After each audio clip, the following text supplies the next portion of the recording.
ओम नमो भगवते वासुदेवाय। ओम नमो भगवते वासुदेवाय। Hare Krishna.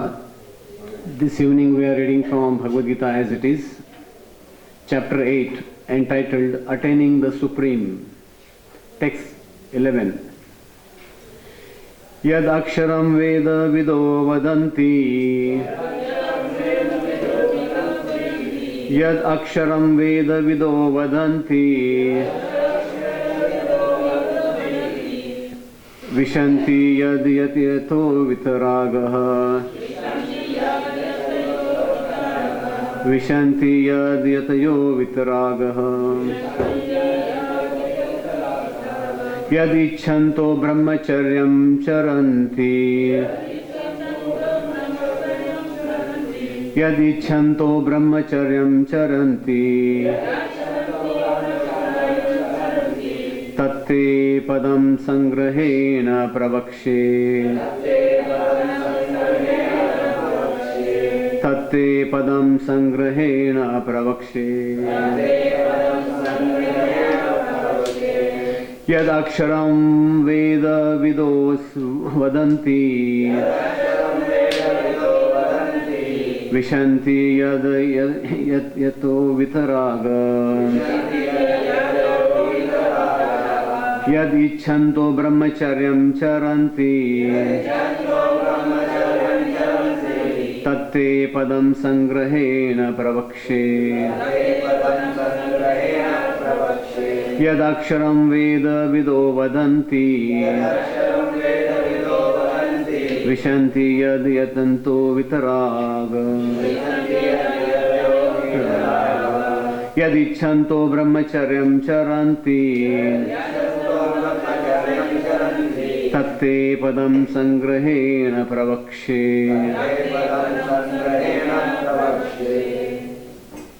Yadaksharam veda vido vadanti. Vishanti yatayo vitaraga. Yadichanto brahmacharyam charanti. Yadichanto brahmacharyam charanti. Tatte padam sangrahena pravakshe. Tatte padam sangrahena pravakshe.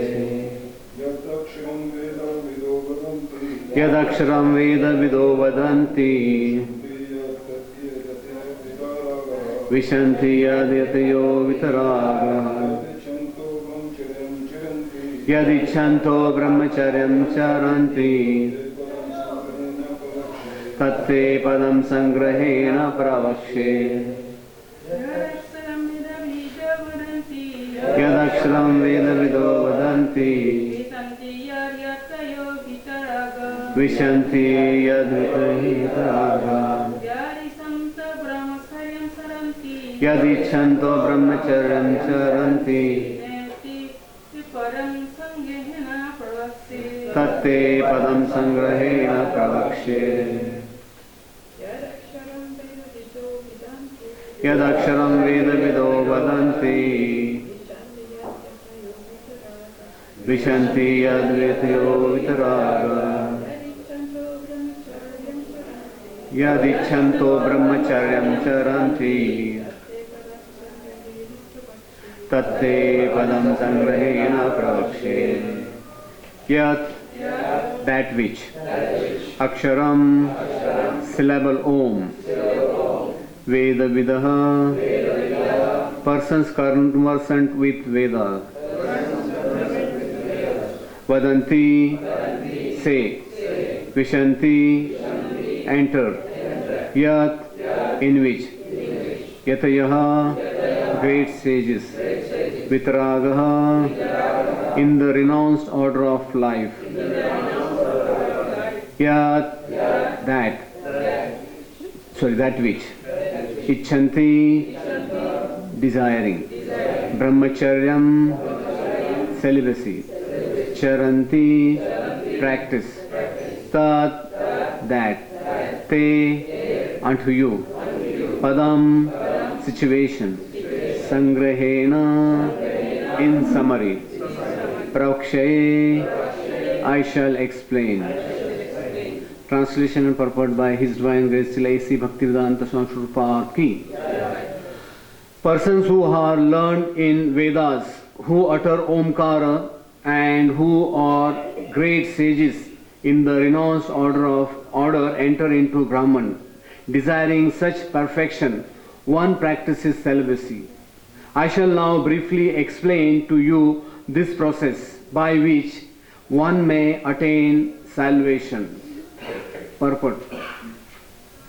Lord Sri Krishna has recommended to Arjuna the practice of Shat Chakra Yoga, in which one places the air of life between the eyebrows, taking it for granted that Arjuna might not know how to practice Shat Chakra Yoga. The Lord explains the process in the following verses.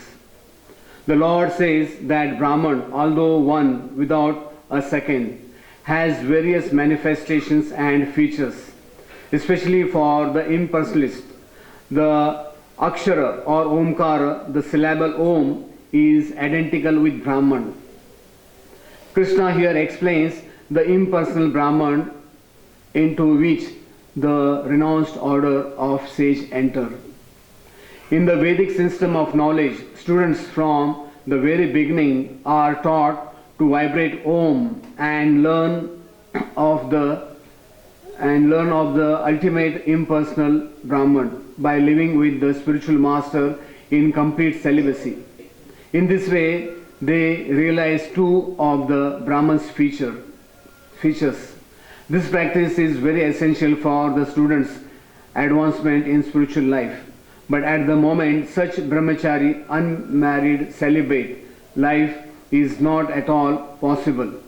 The social construction of the world has changed so much that there is no possibility of one's practicing celibacy from the beginning of student life.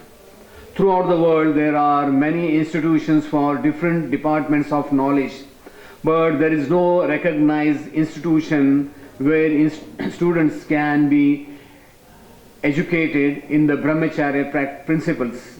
Unless one practices celibacy, advancement in spiritual life is very difficult. Therefore, Lord Chaitanya has announced, according to the scriptural injunctions, for this age of Kali, that in this age no process of realizing the Supreme is possible except the chanting of the holy name of the Lord. Hare Krishna, Krishna Krishna, Hare Hare, Hare Ram, Ram Ram, Hare Hare. So again, translation. Persons who are learned in the Vedas, who utter Omkara, and who are great sages in the renounced order enter into Brahman. Desiring such perfection, one practices celibacy. I shall now briefly explain to you this process by which one may attain salvation. So from this verse 11 to 13, in these four verses, so Krishna is explaining to Arjuna about Shad Chakra Yoga. So Shad Chakra Yoga means there are 7 chakras in our body, so which one has to awaken.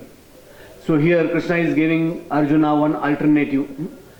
So but Krishna knows, Arjuna maybe not be knowing this, and it is not so easy. In second part, Prabhupada explains, for Kali Yuga it is not practical.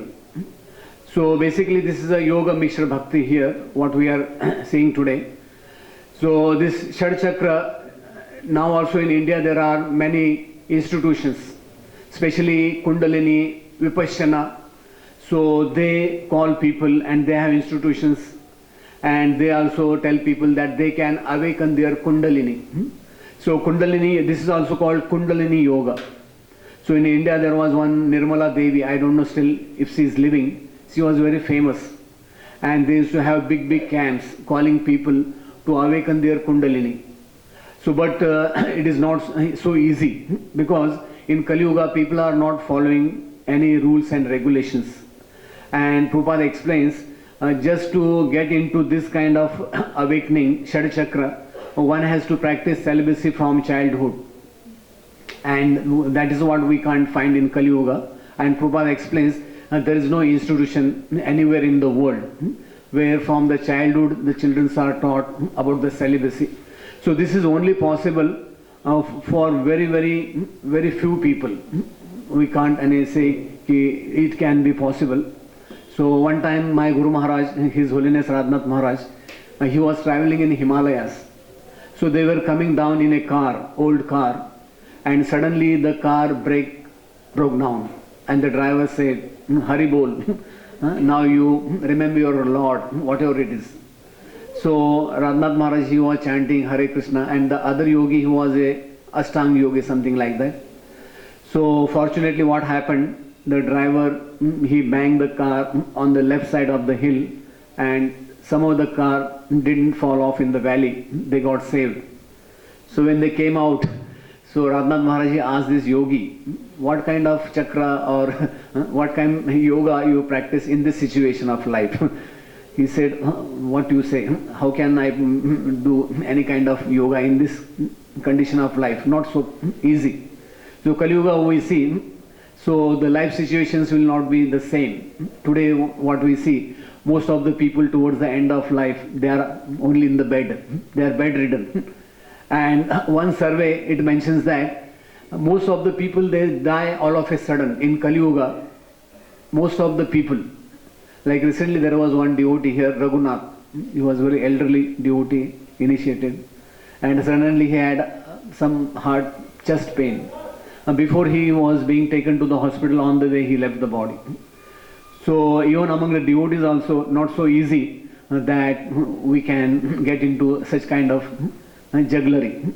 So this Shad Chakra Yoga, so just I'll explain what are these chakras. So there are 7 chakras which we have to awaken from number 1, Muladhara. There are 7 chakras. It's called Muladhara Chakra, Swadhisthana Chakra, Manipura Chakra, Anahata Chakra, Vishuddha Chakra, Agya Chakra and Sahasrana Chakra. These are the 7 chakras. Now we should know what is chakra. Chakra means, it is mentioned, most of the energy used in functioning of our body, mind and intellect comes via the subtle energy. So there is a subtle energy, it is called aura in other language. So this energy system, these chakras provide subtle energy to the functioning of the body, organs, mind and intellect. So that is what is called chakra. So now what we see in this electricity, there is one cycle. Anyone knows what is the cycle in electricity? 50 to 60 hertz. There is the electricity is rotating in this. So that is called cycle. So also in our body, so there is one kind of this thing, prana vayu is there. So that one has to awaken. So among these 7 chakras, the Muladhara Chakra, so it is also called root chakra. Root means from the bottom. It is in the back, in the spinal cord, in the bottom.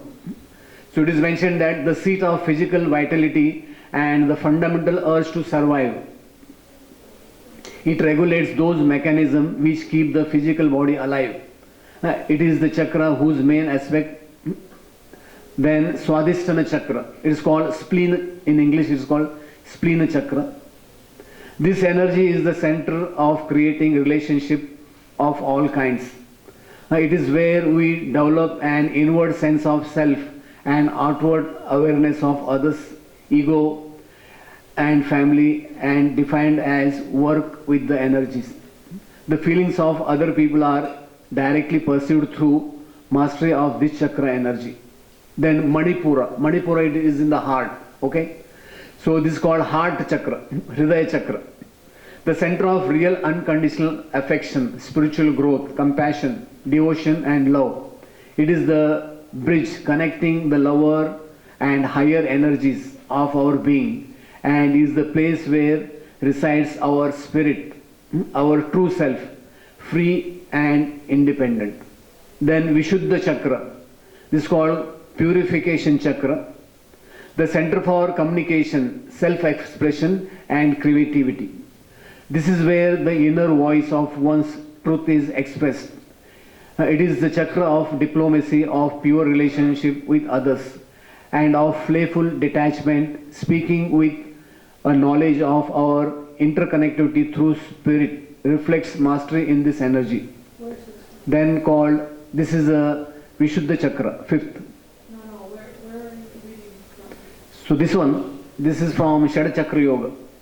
So I am just giving the definition of each chakra, what each chakra represents, what they give you.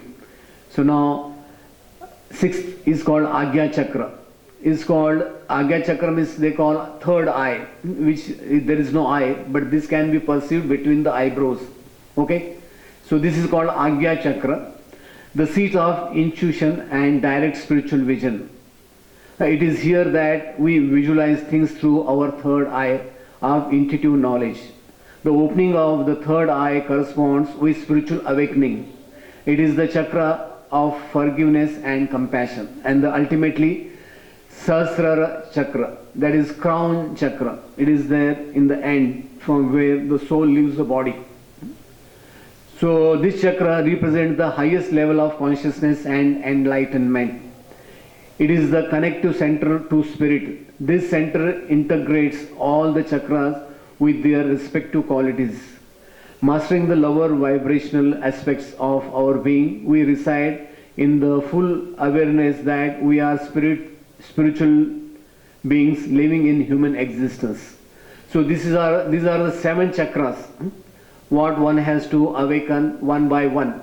Like when you switch on computer, first you switch on the main supply. In olden time there used to be stabilizer like that, then computer, main button like that. So here you have to gradually awaken these chakras one by one. So, but it is not so easy. Prabhupada explains in the purport. So here Krishna is giving a different means. So now a yogi who is following this, so it is mentioned that he enters the Brahman. So there are 3 aspects of the Lord realization. So in the Bhagavatam 1.2.11 it is mentioned, Vadanti tattva vidas tattvam yajnanam advayam brahmeti paramatmeti bhagwan iti shabdyate. The learned transcendentalists who know the absolute truth call this non-dual substance as Brahman, Paramatma or Bhagwan.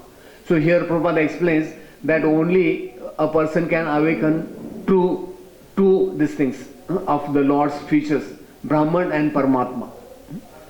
So what is exactly Brahman? 3 personal aspects of Brahman. So in this, there is no personal relationship with the Lord. It is mentioned that we have 3 kinds of relationship with the Lord: Sambandha, Abhidheya and Prayojana Gyan. So these 3 aspects are missing in the Brahman. So when one comes to Paramatma, then he is meditating on the super soul within the heart.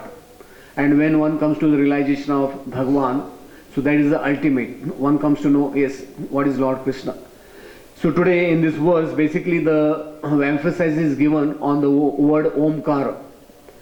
So I'll just quote what Prabhupada writes exactly, and most of our acharyas also have commented on Omkara. So one Prabhupada explains that first I'll speak from Gita, different places where Krishna explains about Omkara.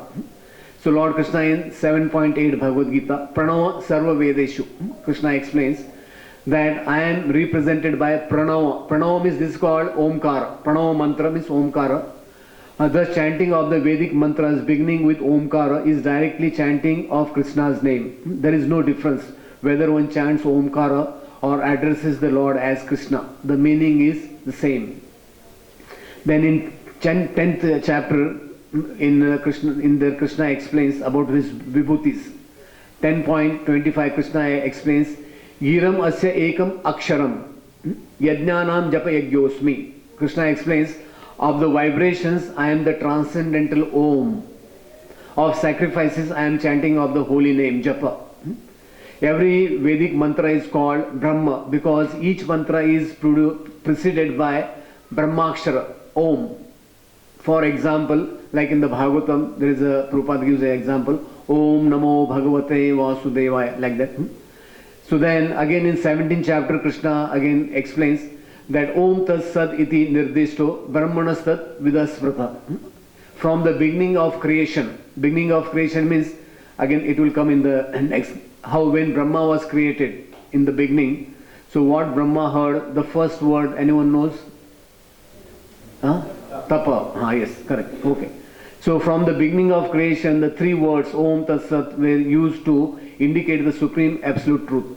These three symbolic representations were used by Brahmanas while chanting the hymns of the Vedas during sacrifices for the satisfaction of the Supreme. So there is one letter written by one Mataji, Nandarani Mataji, to Prabhupada. She is asking what is the real meaning of Omkar. Because in those days, the devotees who joined, they had different concept. Like many people in India also now, there are many people. They also say you just chant Om. So this way, so when she asked this question, what is the real meaning of Omkar, Prabhupada explains that it is explained clearly in 25th chapter of Teaching of Lord Chaitanya that sound representation of Omkara is not different from Krishna. Omkara is one of Krishna's innumerable incarnations, and as such Omkara is completely transcendental. The emphasis, however, has a tendency to place more emphasis on Omkara and less on personality of Godhead, that is Sri Krishna. This is what Prabhupada explains. Also in the Chaitanya Charitamrita Madhya it is mentioned, the sound vibration Omkara is the root of Vedic knowledge. Omkara is known as the Maha Vakya or supreme sound. Whatever meaning is in the supreme sound Omkara is further understood in Gayatri Mantra. Again, this same meaning is explained in the Srimad Bhagavatam in the Shlokas, which begins with the word Aham Evasam Evagare. The Lord says, only I existed before this creation. So this way, this is mentioned in the Chatushloki Gita, Bhagavatam from 2.9.33 to 36. So Jiva Goswami, he quotes that on the basis of all Upanishads, Omkara is the supreme absolute truth and is accepted as such by all the acharyas and authorities. Omkar is beginningless, changeless, supreme and free from deterioration and external contamination. Omkar is the origin, middle and end of everything. And any living entity who thus understands Omkara attains the perfection of spiritual identity in Omkara. Omkara, being situated in everyone's heart, is Ishvara, the Supreme Person of Godhead, as confirmed in the Bhagavad Gita 18.61. Ishvara Sarva Bhutanam Hriddeshu Arjuna Tishtati. Omkara is as good as Vishnu because Omkara is all pervasive as Vishnu. One who knows Omkara and Lord Vishnu is to be identical no longer or has need not to lament. One who chants Omkara no longer remains Shudra but immediately comes to the platform of Brahman. So Prabhupada has given different places about Omkara. I'll just quote few more. So Prabhupada explains in one place, Pranava or Omkara, the transcendental sound in the beginning of every Vedic hymn, addresses the Supreme Lord. Because the impulses are very much afraid of addressing the Supreme Lord Krishna by his innumerable names. They prefer to vibrate the transcendental sound Omkara. But they do not realize that Omkara is the sound representation of Krishna. So further, in all the hymns of the four Vedas, namely Sama, Yajur, Rig and Atharva, the Pranava or Omkara is very prominent. Vedic mantras are mostly begun with Pranava Omkara and it requires some training to practice the metric pronunciation of the Vedic mantra is understood to be Krishna. Omkara is the seed of all transcendental sound and it is only the transcendental sound which can bring about the desired change of mind and senses. Even a mentally deranged man can be cured by treatment of transcendental sound. Then the first process of spiritualizing the mind by mechanical chanting of the Pranava Omkara and by control of the breathing system is technically called the mystic yoga or the process of pranayam. Then Omkara or Pranava is the seed of transcendental realization, and it is composed of 3 letters, that is A-U-M, Om. This is a combination of 3 letters. So then by its chanting by the mind in conjunction with the breathing process, which is transcendental but mechanical way of getting into trance, as devised by the experience of great mystics, one is able to bring the mind under control, which is materially absorbed. Then ultimately, again one quote, Prabhupada explains, when Krishna began to play his flute, he quotes in this Bhakti Rasamrita Sindhu, the sound vibration entered into the ear of Brahma as the Vedic mantra Om. This Om is composed of 3 letters A, U and M, and describes our relationship with the Supreme Lord, our activities by which we can achieve the highest perfection of love, and the actual position of love on the spiritual platform. When the sound vibration of Krishna's flute is expressed through the mouth of Brahma, it becomes Gayatri. So Prabhupada explains what we say here in the second part of the purport, that Kali Yuga, that we are not qualified. What Prabhupada explains, that Vedic system of knowledge, where students from very beginning are taught to vibrate Om and learn of the ultimate impersonal Brahman by living with the spiritual master in complete celibacy. So what we see in Kali Yuga, this institution is completely lost. So one devotee was explaining that before the Britishers they came to India, so in India the Gurukul system was going on. Actually the Britishers, they ruled India about 200 years. So this we can say about 250 years ago, even when the Muslims they were ruling India, still this Gurukul system was going on. And if you see in Mahabharata, besides Vrindavan there is one Gurgaon. Gurgaon means Guru's Gaon. In Guru means this in Mahabharata, Dronacharya, he was living at that place. So that's why that place is called Gurgaon. So what we see, so gradually in India the deviation took place. What in the olden time, so basically in India, that is when the children they used to go to Gurukul. Also there is a mention of Krishna and Sudama going to the Avanti school, Ujjain. So this way, what we see, in one sense, in the olden time, all the Brahmana, Kshatriyas, Vaishyas, they used to send their children for one Gurukul. So for except Shudras, there was a Gurukul for all the children.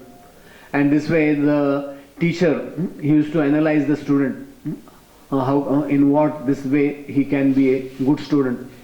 So it is mentioned that up to until the age of 25, in the samskaras it is mentioned. So there are 10 main samskaras, in which there is one samskara, it's called Vidya Arambha. So Vidya Arambha samskara, in that what happens, after Upanayan samskar, the boys they go to Gurukul. When Krishna he killed Kamsa, so after that Vasudeva and Devaki, what they did the Upanayan samskar of Krishna and Balram, and they were sent to this Sandipani Muni school. Why Ujjain? Ujjain, now the new name for Ujjain, the new name is, olden time it was Avanti. Yeah, now it is called Ujjain. So Krishna and Balram, they went there, they learnt 64 arts. So what we see, that in the olden time there was a perfect setting, and they were teaching the student according to their understanding, because everyone has a different mind setting. And the teacher, they used to teach them all the arts for Kshatriyas children, for Vaishya children, and for Brahmana children. They used to teach them. Some knowledge is common and some knowledge are different. So this way, after the training, they used to come home and they used to go with their own profession. Whatever they used to follow their, according to the Varna, they used to do their job. So this way the Varnashrama was going on nicely. So it is mentioned that when the Britishers, they introduced this English education system, so gradually the people, they lost taste for this, going sending children to Gurukul. So this way, this institution was lost. What Prabhupada explains, that it was very much there in the olden time, and now it is nowhere to be found because of the Kali Yuga influence. It is very difficult. So that's why Prabhupada used to often say that we are trying to make some Brahmanas. So Prabhupada used to often say this Kali Yuga is a headless society. Anyone knows what is headless society means? If you find a man walking without a head, so it will be very ghastly to look at. So modern society, what we see, the leaders, mostly the Shudras, it is mentioned in the Bhagavatam that mostly the Shudras, they will be ruling. And when the Shudras, they are ruling, so they can pass any rule. Like now there is a one headline in the news, like in US, one 90-year-old man, he is being jailed for feeding the hungry poor people. Can you imagine? A 90-year-old person, he is being sent to jail for feeding the poor and hungry. But what he says, no, they are my brothers. They are like my brothers, and even I am sent to jail, and when I come out again, I will do the same service. So Kali Yuga, because the Shudras, they are doing so many rules and regulations, they are passing so many resolutions. So there is no conclusion. There are so many resolutions they are passing. What we see today's world, also it is mentioned in Kali Yuga, the people will be so much taxed, they will leave the home, city, and they will run to the forest. So this way, what happens, in one sense, Kali Yuga, so people are so much brainwashed in different things. It is very difficult to be one-sided. So for this Shad Chakra Yoga, it is not so easy. And Prabhupada explains, even our Acharyas Baldev Vidya Bhushan, he explains, it's very difficult to go through this. So here Prabhupada explains that as recommended by Lord Chaitanya Mahaprabhu for Kali Yuga, chanting of Hare Krishna, this is the best remedy. This can be done anywhere, anytime. So even Lord Chaitanya, he told his followers, among the 5 things what he told, the important what he told was the chanting of the holy name, taking the association of devotees, then reading the Bhagavatam. So he told 5 main angas of bhakti, among which what he told, chanting is the most important. So putting this, the main stress, what we can understand, that only chanting of Hare Nam, Hare Nam, Hare Nama Eva Kevalam, this way one can achieve.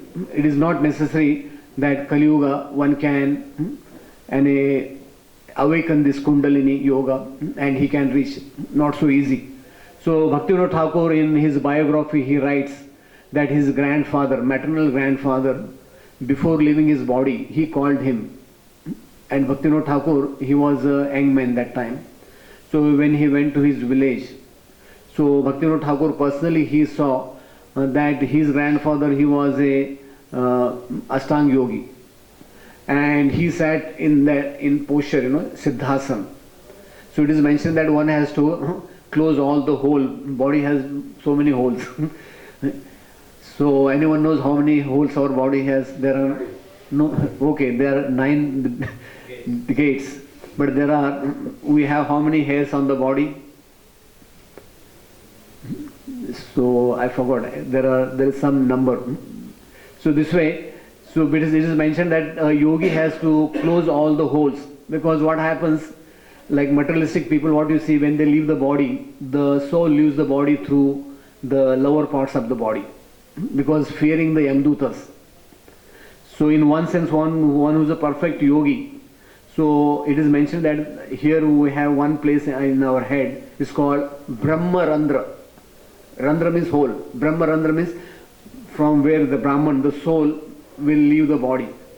So Bhaktivinoda Thakur, he explains that when his grandfather, he sat in that posture and his Brahmarandhar, he got burst. He closed his complete body, all the bodily holes, and from there he explains one light came, and that light went into the sky.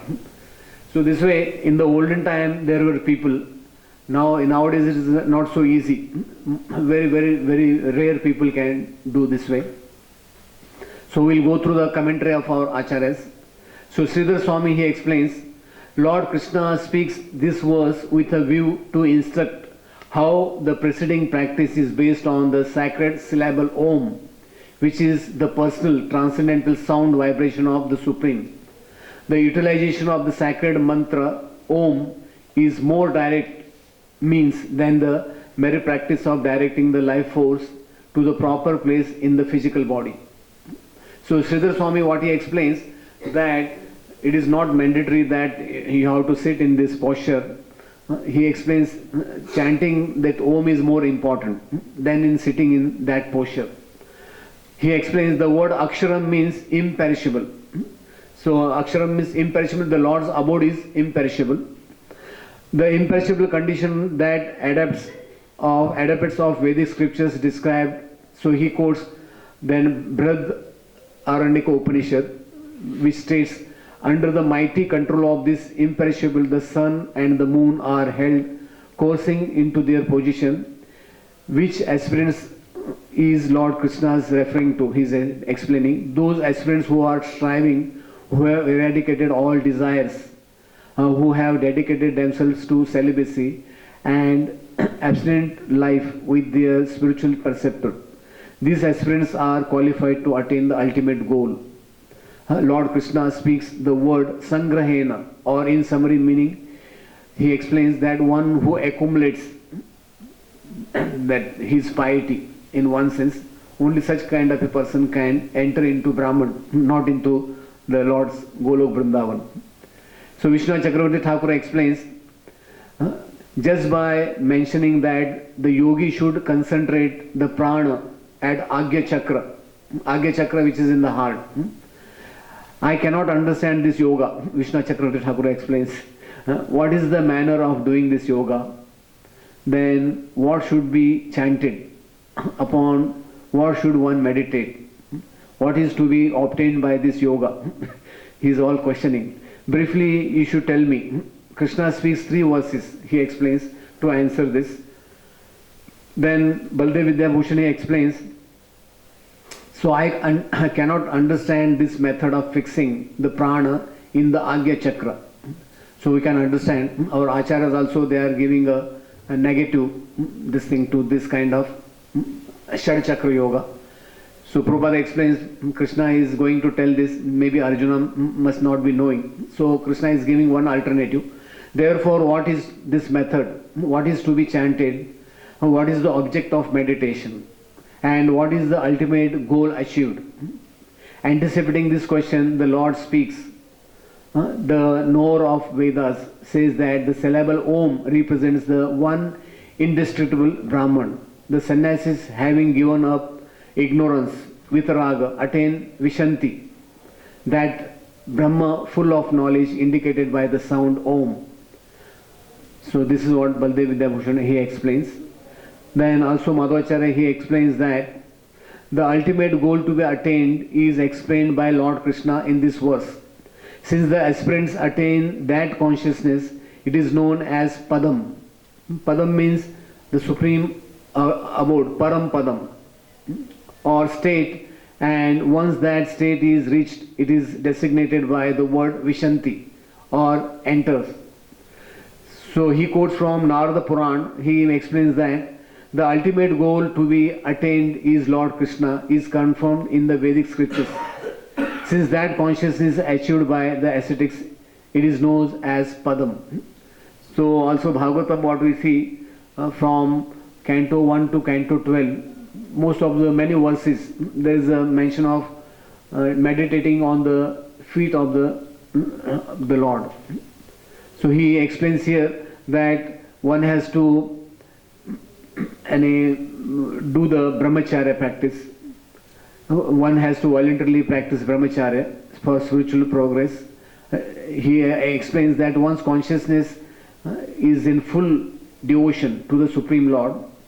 So this way one can attain the Paramparam. Then Ramanujacharya explains that Lord Krishna, his Padam, states that for those aspirants who wish to for Atma Tattva or realization of the soul and secure the permanent destination of moksha or liberation from material existence. This is aksharam or imperishable. So he explains meditation upon Krishna is the aspect of aksharam or imperishable, is described in Brihad Aranyaka Upanishad. He also mentions. So this way, what we see, so ultimately, whosoever is chanting this Om, Krishna, again, next two verses, it will be explained the situation of a yogi, how he has to be detached from in all the situations of life. So we should understand. So Prabhupada, what he gives us in the second paragraph, that is more practicable. And this way Prabhupada explains, therefore Lord Chaitanya has announced, according to the scriptural injunctions for this age of Kali, that in this age no process of realizing the Supreme is possible except the chanting of holy name. So we see almost all the scriptures there is a mention. Also there are 108 Upanishad. There is one Upanishad called Kali Santarana Upanishad. Santarana means how to cross over this Kali Yuga. So in that there is a mention that Hare Krishna, actually there it is mentioned Hare Ram, Ram Ram, Hare Hare, Hare Krishna, Krishna Krishna, Hare Hare. Iti Shodaksha Akshara Kali Kalmashanatshanam. Nato Parato Rupaya Sarva Vedeshu Drishyate. So it is mentioned that Iti Shodaksha Akshara Kali Kalmashanashanam. That means this 16 syllables mantra, so it can destroy Kali Kalmasha Nashanam. It will destroy all the effects of Kali Yuga. Natho Paratara Upaya. In material world we see people are looking for so many different alternatives. Paratara Upaya means there are different alternatives. So here Krishna is giving Arjuna another alternative, but that Arjuna will not accept in one sense. So material world, what we see today in medication, especially in the medical field, there are more than 100 ways of medication. Anyone knows? I don't want to give you a big list. There are 100 ways of alternative medications. Ayurveda, then you have so many other ways. There is gem therapy, acupressure, acupuncture, so many ways of treating. So also here what we see, the best way for Kali Yuga, because it is mentioned in the scripture for Satyuga, Treta Yuga, Dwapara Yuga and Kali Yuga. Kritya Dhyayato Vishnu, Tretaya Yajto Mukam, Dwapare Parichayam, Kalau Tad Hardi Kirtanad. So all these four yugas, different aspects are mentioned. That Kritya Dhyayato Vishnu. In Satyuga what we see, people had a lifespan of 1 lakh years. We can't imagine living 1 lakh years. So if you see Vishwamitra Muni, anyone knows he meditated for how many years? 60,000. We can't sit for 1 hour. So yeah, he was 60,000 years, Vishwamitra Muni. And anyone knows who was sitting in the Yamuna? Saubhari Muni. Anyone knows how much he was sitting for, how long? 10,000 years. It's mentioned that he was sitting there for 10,000 years. So there is a list, different list. Okay, in Satyuga people could meditate. They had that capacity. So what we see, the 4 yugas, the height, different qualities are mentioned. There are 12 different points for Satyuga, Treta Yuga, Dwapara Yuga and Kali Yuga. So Treta Yuga people used to do yajna. What we see, just by yajna, the people could, by just doing yajna, they could go to spiritual world. They could enter, but just by doing the yajna. And they could even call the Lord demigods in the yajna. So then Dwapar, there is a deity worship, it is mentioned. And Kali Yuga, of course, there are innumerable quotes in different scriptures. Even Lord Chaitanya, wherever he used to go, he never preached any philosophy. What we see, other than few very counted people, Lord Chaitanya, he never spoke any philosophy. So wherever he went, Jara Deke Tarakao, Krishna Upadesh, there is a chanting of Harinam, Harir Nam, Ev Kevalan, Kalaunasti, Evnasti, Ev Gatirannita. So this way, the highest thing what we can attain is that Prabhupada explains that just by chanting Hare Krishna Mahamantra, so the highest aspect is that one can realize his real his real identity with the Krishna. What is our personal relationship with Krishna? So whereas in the other kind of yoga, what we see that even if one enters into Brahman, so Prabhupada explains that in the Vedanta Sutra also it is mentioned that Anandamaya Abhyasa, that means the soul, it cannot be stagnant, it can't stay in one place.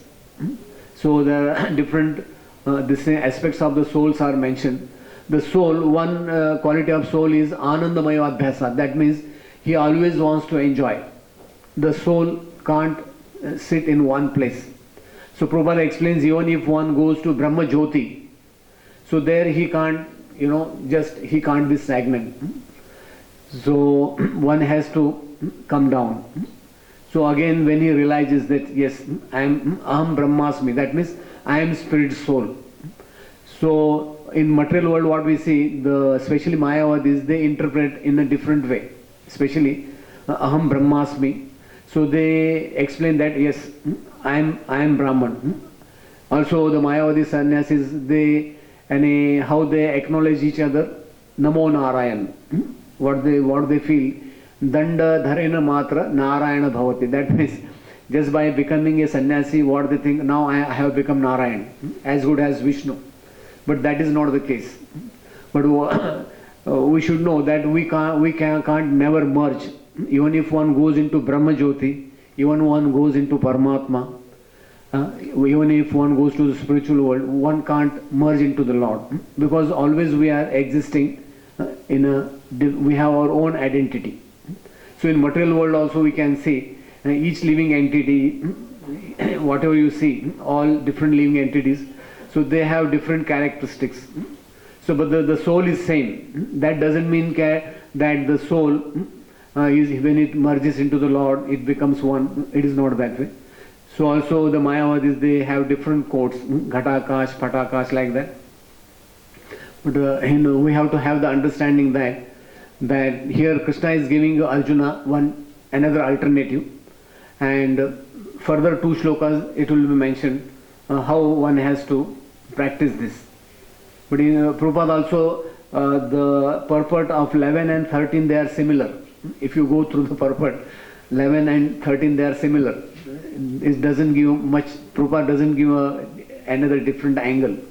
Prabhupada again mentions the same thing, what he has mentioned in the 11, the same thing will come again in 13. So Hare Krishna. So anyone has any query about this Shad Chakra?